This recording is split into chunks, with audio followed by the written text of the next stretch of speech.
할렐루야. 이 시간은 누구에게 가겠습니까? 말씀에 걸려 넘어진다 라고 하는 말씀 제목 갖고 오늘 이 거룩한 주일에 또 사순절 아침에 함께 은혜의 말씀 나누도록 하겠습니다. 이제 제법 시간이 지났네요. 1990년대 중반이었던 걸로 기억합니다. 한 인터뷰에서 스티브 잡스라는 사람은 이런 말을 하게 됩니다. 소크라테스와 오후를 보낼 수 있다면 애플의 모든 기술 주겠소 라고 하는 말을 한 인터뷰에서 남기게 됩니다.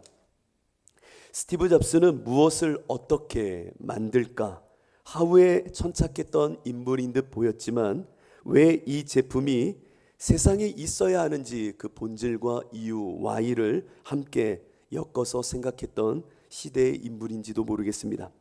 하우로 시작해서 하우로 끝나는 것이 기술의 세계잖아요. 어떠한 인과와 연결고리가 있는지 그 연쇄적인 연결고리의 응집 속에 이 스티브 잡스는 Y라고 하는 본질을 새겨 넣으려고 했습니다. 왜냐하면 이 본질이 있는 가운데 세계를 기술을 통해 변혁시키고 변화시킬 수 있다라고 했던 인문학적인 통찰까지도 함께 있었던 사람입니다. 근데 이 스티브 잡스가 이 말을 남겼을 때에 한 가지 놓치는 게 있더라고요. 사람들은 이 말만 기억해요. 소크라테스와 오후를 보낼 수 있다면 애플의 모든 기술, 가치가 얼마나 될까요? 몇 조는 되겠죠. 이것을 다 주겠다라고 말했던 스티브 잡스. 근데 이 대화 속에 놓치고 있는 것이 있는데 이 말을 한 시점에 스티브 잡스가 어떠한 상황이었는지에 대해서는 잘 몰라 합니다. 스티브 잡스는 당시 이 인터뷰를 할 때요, 애플에서 쫓겨나 넥스트를 운영하던 기술위원이었습니다. 당시 잡스는 엄청난 성공 후 처절한 실패의 시간을 겪고 있었다는 겁니다. 더 이상 머리를 짜내도 나올 수 있는 기술이 없었고 답답함 속에 자기 고갈 속에 극심한 스트레스를 받고 있었을 때에 이 인터뷰를 남긴 겁니다. 잠시 생각해 보세요. 여러분들이 스티브 잡스라고 한번 생각해 보십시오. 나의 한계 상황에 맞닥뜨려졌고 극심한 스트레스가 심하며 삶의 공공함이라 말할 수 있는 자기 상황 속에 빠져 있을 때 여러분 같으면 누구를 만나고 싶겠습니까? 기술을 끌어올릴 수 있는 저명한 개발자를 만나고 싶지 않을까요? 아니면 새로운 경영 방법론이나 나름의 출구 전략을 알려줄 수 있는 누군가를 만나고 싶지 않았을까요? 그런데 놀랍게도 스티브 잡스는 당시까지 축적한 자기 기술력을 전부 주면서까지 만나고 싶다 한 사람이 누구였느냐? 바로 소크라테스라고 하는 인물이었습니다. 소크라테스 말입니다. 소크라테스, 그는 철학을 공부한 사람은 알겠지만 인문학의 첫 시작이라 말할 수 있고 삼파술의 대가였던 사람입니다. 문제, 질문을 던짐으로 인생의 본질, 인간의 본질, 세계의 본질을 한번 탐구해보자 라고 말했던 이가 소크라테스입니다. 스티브 잡스가 처한 절망 속에서 그는 소크라테스를 만날 수만 있다면 내 모든 것을 다 주고 싶다라고 말합니다. 자, 사순절입니다. 여러분들의 인생은 어떠신지요? 지금 어떠한 상황인지요? 누가 그러더라고요. 사순절 만나 사순절 아니라 내 인생은 늘 사순절이라고. 매일 사순절이라고.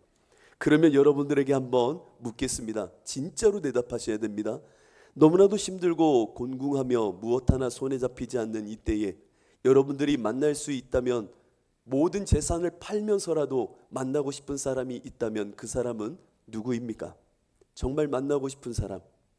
어제 보니까 3억 뷰라고 하던데요. 3억 명이 넷플릭스 그걸 통해서 BTS를 보았다고 하고 그 광화문에는 10만 명이 넘는 사람들이 웅집해 있었다고 합니다. 누구 만나려고요? BTS 만나려고요. 방탄소년단 BTS가 또 보통 사람이다라고 말하는 사람도 있습니다. BTS 보통 사람, 이렇게 보통 사람 만나려고 다 모였다고 합니다. 그 정도의 열정이 있다고 한다면 여러분들은 지금 이 상황에서 진짜 누구를 만나고 싶으신지요? 내 전 재산을 팔아서 만날 수 있는 이가 있다면 누구를 만나고 싶습니까? 예수님이요. 우리끼리니까 그러지 마시고 솔직하게 얘기하세요. 솔직하게 누구 만나고 싶으세요? 누구 만나고 싶으세요? 만나고 싶은 사람도 없고 아무 관심이 없다면 그것은 더 큰일일 것입니다. 오늘은 이 요한복음 6장에 있는 말씀을 통해서 예수를 만났던 이들의 그 마음에, 그리고 예수를 만남에 있어서 그 태도의 변화가 어떻게 이루어지고 있는지를 함께 이 말씀을 통하여 함께 은혜 나누려고 합니다. 바라기는 여러분들이 예수를 만나고자 하는 그 마음속에 다음과 같은 하나님의 인도하심이 있다라는 것을 알아 정말 예수를 만나는 자의 면모와 그 삶의 변화를, 그리고 성령의 인도하심을 깨달아 그대로 누리시기를 진심으로 축복합니다. 예수님께서는 제자 중 여럿이 말씀을 들은 후에 이렇게 웅집하여서 무언가 이야기하는 소리를 듣게 됩니다. 이 사건, 예수님이 6장에 있는 이 말씀을 행하기 직전에 있었던 사건이 무엇이 있었냐면 오병이어의 사건도 있었습니다. 수많은 사람들이 예수님의 기적을 보았고 예수님을 쫓아다녔습니다. 예수님, 예수님, 할렐루야, 예수님 얼마나 좋은지요. 오병이어, 야, 예수님만 쫓아다니면 이적과 기사를 늘 볼 뿐만 아니라 먹고 사는 일에 있어서도 다 예수님 책임져 주시는구나. 할렐루야, 너무나도 좋아서 예수님 쫓아다녔어요. 그런데 예수님께서는 그 사건에 대한 본질과 말씀을 풀어 선포하기 시작합니다. 그 내용을 다 말할 수는 없지만 오늘 여러분들이 성찬을 하였던 것처럼 나의 몸과 피를 먹고 마셔라. 나는 생명의 양식이요 하늘로부터 보내주신 하나님의 양식임을 선포합니다. 여러분들은 너무나도 많이 들은 말씀이지요. 그런데 이 말씀을 들었던 그 무리들은, 제자들은 마음이 요동하기 시작합니다. 왜 요동했을까요? 걸림이 되기 시작했기 때문입니다. 그리고 몇 사람들끼리 모여서 예수님의 말씀에 대하여 서로 이야기하기 시작합니다. 뭐라고요? 참 말씀 너무 어렵다라고 말합니다. 말씀 너무 어렵게 하시네. 그리고 또 한마디, 받아들이기도 힘들어 라고 말합니다. 말씀 이해 안 돼. 그 말이 무슨 말이야? 도대체 무슨 얘기하는지 모르겠어. 그리고 그 말을 받는 순간 너무나도 받아들이기도 어려워. 이게 뭐야? 라고 하면서 수근수근 되는 것을 예수님께서 듣게 됩니다. 이것을 전문 용어로 말하면 뒷담화하다 들린 겁니다. 그들이 뒷담화하다 걸린 거예요. 예수님한테. 왜? 말씀 어려워. 이해 안 돼. 힘들어. 정말 뭐야? 라고 하면서 그들이 요동하고 있을 때 주님은 그들에게 다가갑니다. 맞습니다. 예수님을 만나면 말씀이 내 안에 오게 되는 것인데 그 말씀은 이해가 되지 않을 만큼 어렵습니다. 말씀은 어려운 겁니다. 정말로 이 말씀은 그냥 디피컬트라고 말하는 어려움의 난제의 수준을 이야기하는 것이 아니라 우리의 일상을 넘는 영혼으로부터 오신 생명이기에 우리는 그 말씀을 그대로 받아들일 수 없을 정도로 말씀이 어렵습니다.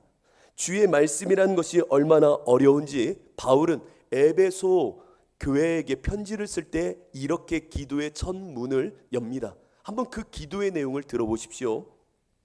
이로 말미암아 주 예수 안에서 너희 믿음과 모든 성도를 향한 사랑을 나도 듣고 내가 기도할 때에 기억하며 너희로 말미암아 감사하기를 그치지 아니하고 내가 이제 기도를 한다라고 말합니다. 그 기도의 첫 내용을 잘 들어보세요. 우리 주 예수 그리스도의 하나님 영광의 아버지께서 지혜와 계시의 영을 너에게 주사 하나님을 알게 하시고, 지금 편지의 첫 글입니다.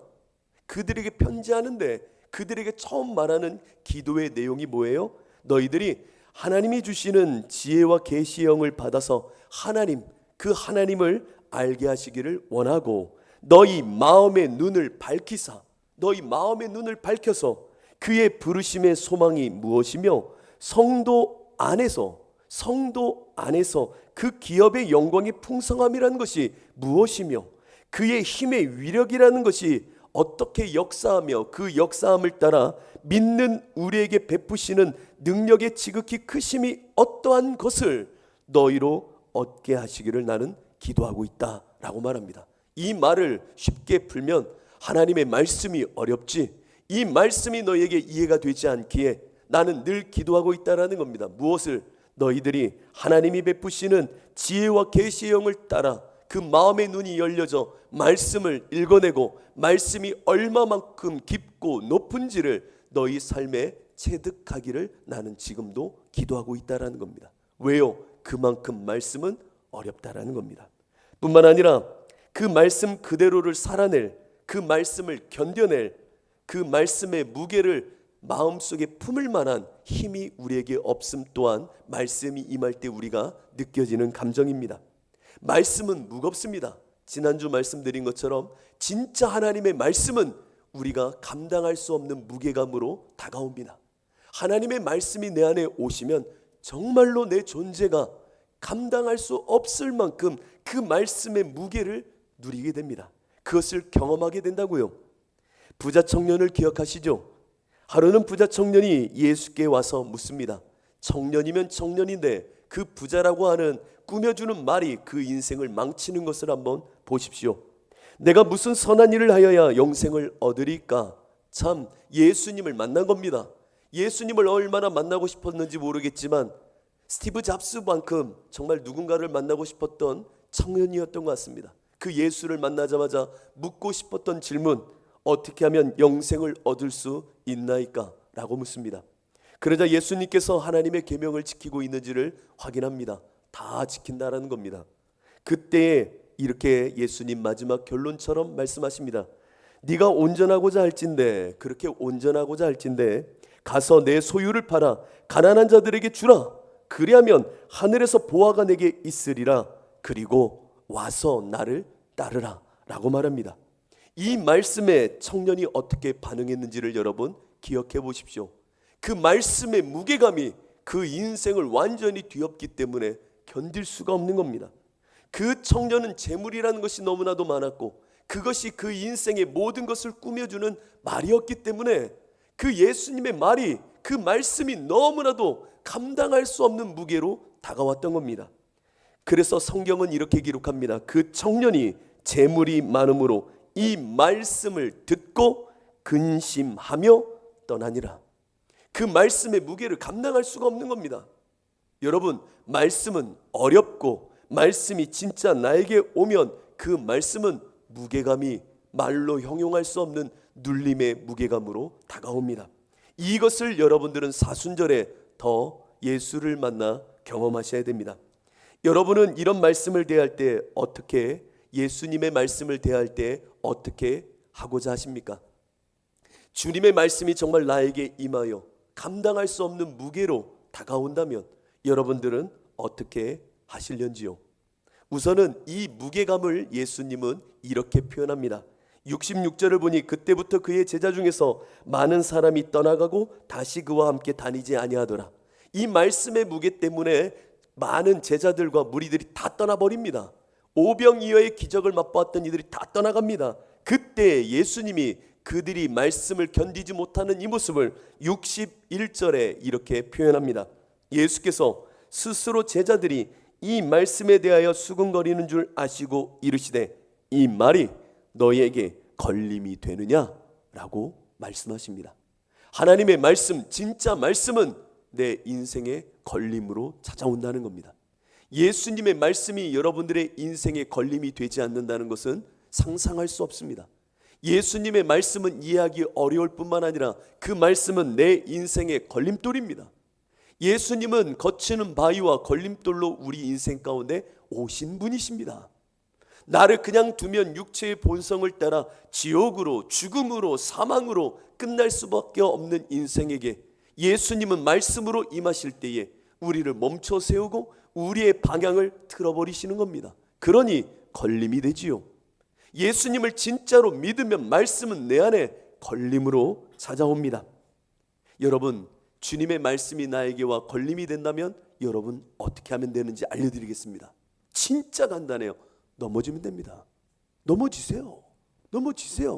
그런데 넘어지는 성도를 만나기가 어렵다는 겁니다. 정말 어렵다는 겁니다. 정말 힘들 정도로 어렵습니다. 저는 저희 아들하고 이렇게 어깨 동무를 종종 합니다. 이제 키 높이가 맞기 때문에 다 이렇게 어깨 동무를 하고 갑니다. 갈 때 그냥 가지 않습니다. 이놈은 꼭 저를 넘어뜨리려고 합니다. 다리를 걸어요. 다리를 계속 걸어요. 그러면 제가 피하죠. 한 번은 롯데몰 거기 이렇게 가는데 계속 다리를 거는 겁니다. 여러분 어떻게 해야 되겠습니까? 한 번 넘어져 주는 겁니다. 알면서도 넘어져 주는 겁니다. 그러면 그렇게 좋아합니다. 아빠 넘어졌다고 할렐루야. 세상에 이런 일이 있을 수 있다. 와, 좋아하는 겁니다. 자식 모르겠죠. 제가 억지로 넘어져 준 걸. 넘어져 주는 겁니다. 왜? 다리 걸면 넘어져 달라는 거 아닙니까? 예수님이 여러분들에게 말씀을 주어 걸림돌 주시는 이유는 그거 아니라는 겁니다. 넘어져 주라는 겁니다. 넘어져라, 넘어져라, 자빠져라. 그 자빠짐 속에 우리에게 주는 것이 있으니 넘어짐 속에 보는 것이 있다라는 겁니다.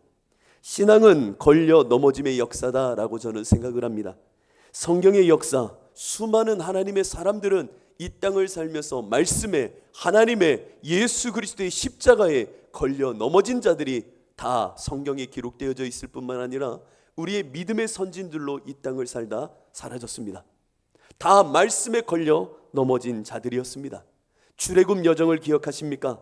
40년이라는 시간, 그 광야의 시간을 살게 된 것도 하나님의 말씀이 그들과 부닥쳐 그들이 40년이라는 시간을 그곳에서 살게 만들었던 겁니다. 40년이라는 시간 속에 앞선 기존의 세대는 다 죽어나갔고 다음 세대만이 이제 가나안에 들어가게 됩니다. 40년이라는 시간은 가나안을 향하던 이스라엘 백성들에게 걸림돌의 시간이었습니다. 멈춰서는 시간, 그곳을 뺑뺑 도는 시간이었습니다. 왜 말씀이, 하나님이 이 걸림의 시간을 두었을까요? 한 세대가 죽도록 그 시절을 그 민족이 살게 했을까요?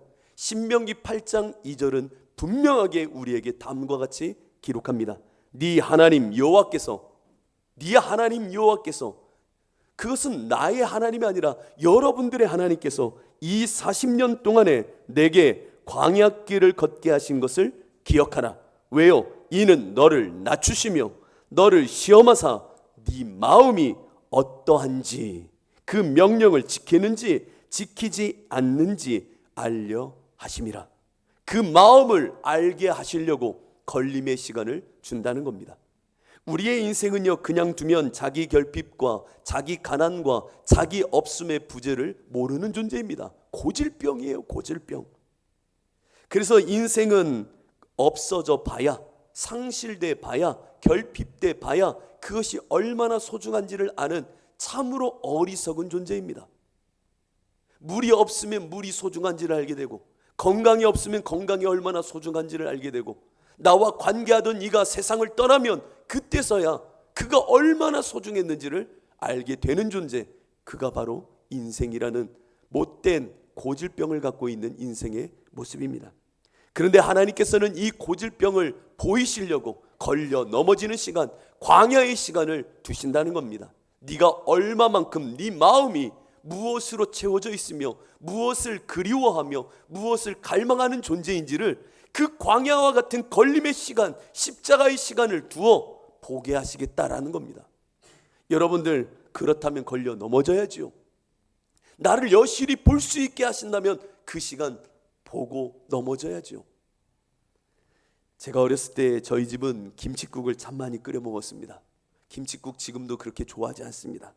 초등학교 2학년 때 연탄불 위에 할머니께서 김칫국을 끓여 두셨습니다. 봉규야, 이거 좀 이따가 저녁 때 연탄불 조심해서 꺼내서 먹어라. 그 조그마한 연탄불 위에 올려놓은 김칫국 펄펄펄 끓길래 형이 오지 않았지만 배고픈 마음에 학교 갔다 와서 그것을 들어서 밥 먹으려고 행주를 갖고 올렸습니다. 초등학교 2학년 때입니다. 행주를 두꺼운 걸 써야 되는데 제가 뭐 아나요? 연탄불 위에 있는 그거를 들었는데 웬일입니까? 양은 냄비 아닙니까? 엄청 뜨거운 겁니다. 그거를 저한테 쏟은 겁니다. 쏟아가지고 몸에 확 김칫국이 쏟아진 겁니다. 그때 제가 하늘을 향하여 크게 외친 말이 있습니다. 뭐라고 외쳤겠습니까? 아, 이거 왜 그래? 뭐 그랬을까요?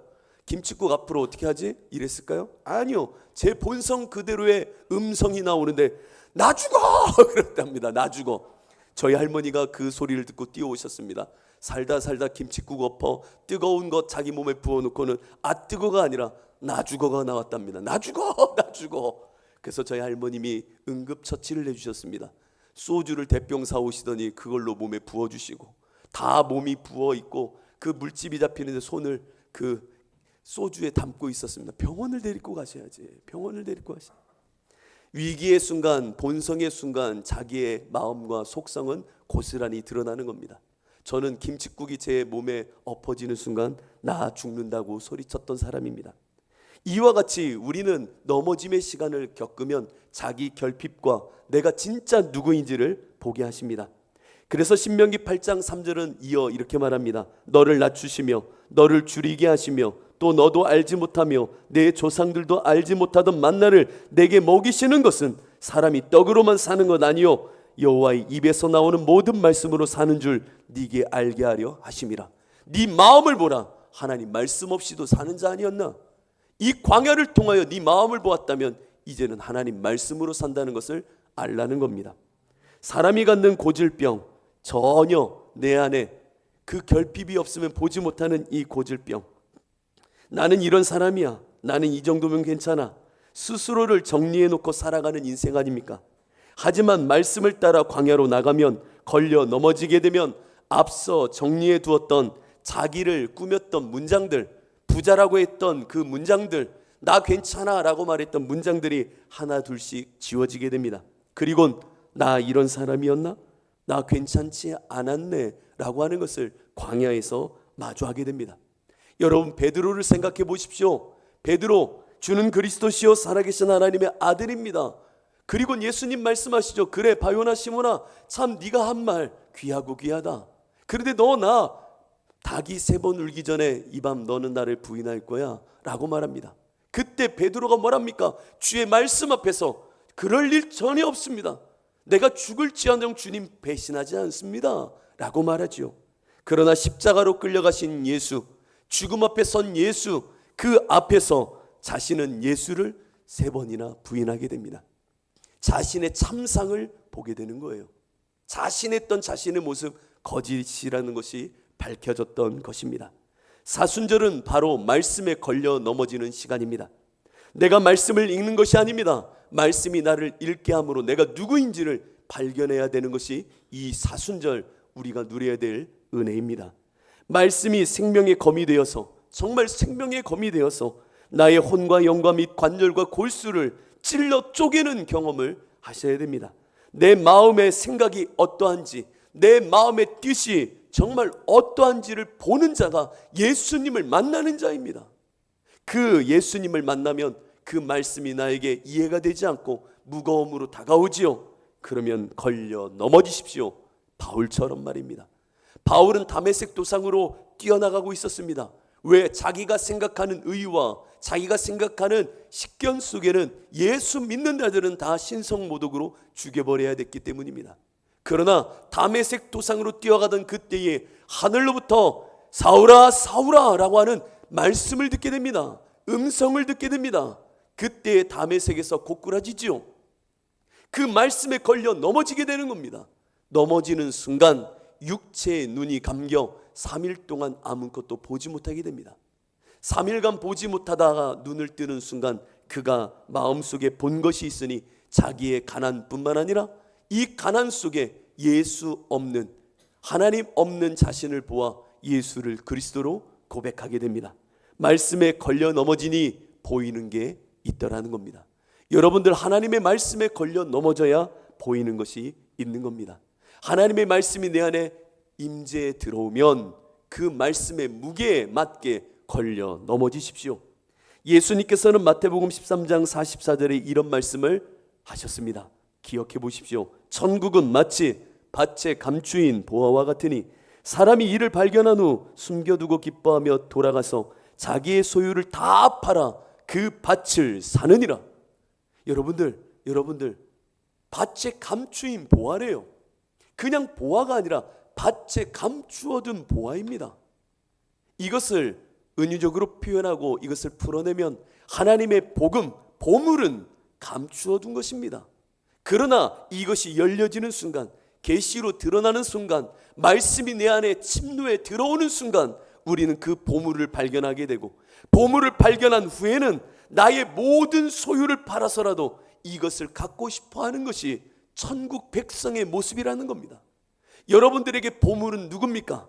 감추어 두었던 보물, 그 보물 예수님 아니십니까? 몰랐다가 말씀이 내 안에 임하여 보게 하신 그것 예수님 아니십니까? 그러면 그 예수님을 내 소유를 다 팔아서라도 정말 만나고 싶고 그 말씀에 나아가 나의 가난함을 채우고 싶은 마음이 있지 않겠습니까? 여러분들 이것을 알아야 됩니다. 지금 나는 정말 예수를 만나고 싶은가? 보아이신 예수님을 정말 소유를 다 팔아서라도 만나야 된다라고 하는 갈망이 있는가? 여러분, 이 마음이 없으면 애통해하며 또 애통해야 될 때입니다. 내가 너희와 라오디게아에 있는 자들과 물은 내 육신의 얼굴을 보지 못한 자들을 위하여 얼마나 힘쓰는지를 너희가 알기를 원하노라. 이는 그들로 마음의 위안을 받고 사랑 안에서 연합하여 확실한 이해의 모든 풍성함과 하나님의 비밀인 그리스도를 깨닫게 하려 함이니 그 안에는 지혜와 지식의 모든 보화가 감추어져 있느니라. 여러분, 이 보화를 발견한 사람이 되셔야 됩니다. 정말 예수를 발견할 줄 아는, 말씀에 걸려 넘어져 내가 얼마나 가난한지를 아는 가운데 예수 없이면 못 살구나 라고 하는 것을 온몸으로 깨닫는 삶이 돼야, 그 예수를 바라볼 줄 알아야 내가 정말 예수를 만나 진정한 평안과 생명으로 나아가게 되는 겁니다. 여러분 잘 아시는 스펄전 목사님께서 15살 때 겪었던 일이라고 합니다. 하루는 비가 너무 많이 오는 날이었다고 합니다. 모태신앙으로 살다 보니까 그 마음에 뭐 예수님이 있었겠습니까? 그냥 굳어질 대로 굳어져 있고 아무런 감정도 없이 살던 그 스펄전 목사님, 15살이 되던 어느 날 갑자기 비가 억수같이 쏟아지는 날 시골길을 걷다가 교회에 가야겠다라고 하는 생각에 수요 예배 때 교회를 찾아서 뛰어들어가게 됩니다. 조그마한 교회에 들어갔더니 비가 얼마나 왔는지 목사님도 못 왔다는 겁니다. 이야, 아무도 없더래요. 근데 앞에 어떤 할아버지 같은 분이 앉아 계셨다고 합니다. 그래서 둘이 예배를 드리나 이거 어떻게 해야 되지 하고 있던 차에 그 할아버지 같은 분이 앞에 나오더니 오늘 목사님도 못 오신다고 하니 제가 말씀 한 잔 읽겠습니다 하곤 말씀을 읽더니 뭐 설교 준비를 했겠습니까? 아무 설교도 준비 못한 분 아닙니까? 그러니 이분이 이렇게 말했다는 겁니다. 정년, 예수님만 바라봐 라고 말했다는 겁니다. 예수님만 바라봐. 우리 공로 없고 우리 의도 없어. 예수님만 바라보자고. 현재도 미래도 저 영원까지 청년 예수님만 바라봐 라고 말했다는 겁니다. 그리고 계속 그 말만 반복했대요. 왜냐하면 설교 준비를 안 했잖아요, 이분이. 그러니까 예수님만 바라봐, 예수님만 바라봐. 그 짧은 문장 한 말씀이 그 인생에 들어온 겁니다. 그 무게감과 이해가 되지 않는 그 예수를 바라봐? 이게 무슨 말이야? 라고 하는 것이 그 마음에 들어오는 순간 스펄전은 그 말씀에 치여 자신의 마음의 상태를 보았고 자신 앞에 서 계신 예수 그리스도를 경험하기 시작합니다.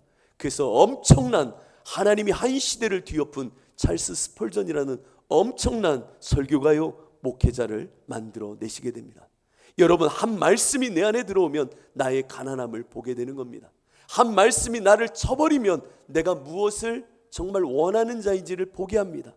여러분, 그 가운데 여러분들은 예수님을 갈망하고 예수님을 의지하고 예수님께 나가야 되는 겁니다. 새벽에 나와 함께 기도하는 가운데 제 마음속에 갑자기 이런 마음이 드는 겁니다. 아들아 라고 하면서 제 마음속에 이제 우리 성도님들 가시고 있는데 마음의 한편에 우두커니 누군가 서 계신 마음이 드는 겁니다. 그래서 고요히 있는데 주님이 제 어깨를 두드리며 나 여기 있어, 나 여기 있어 하는 것 같은 거예요. 예수님 거기 계셨어요? 알지만 예수님 거기 계셨어요 라고 하는데 여기서 연신 눈물이 떨어지는 겁니다. 아들 힘들어 라고 하는 겁니다. 그래서 뭘 힘들어요? 하루 이틀이에요. 그랬더니 예수님이 괜찮아 라고 하면서 기도해라 하면서 여기 서 계시는 느낌이 너무 드는 거예요.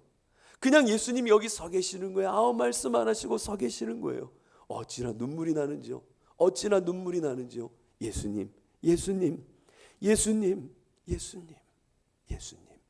그러니 그 은혜가 얼마나 큰지 저도 모르게 마음의 풍요와 하나님이시는 그 위로 속에 내 마음의 공공함 속에 예수가 내 안에 오시어 채우시는 것이 이와 같이 놀랍구나라고 하는 것을 더 누리게 되는 겁니다.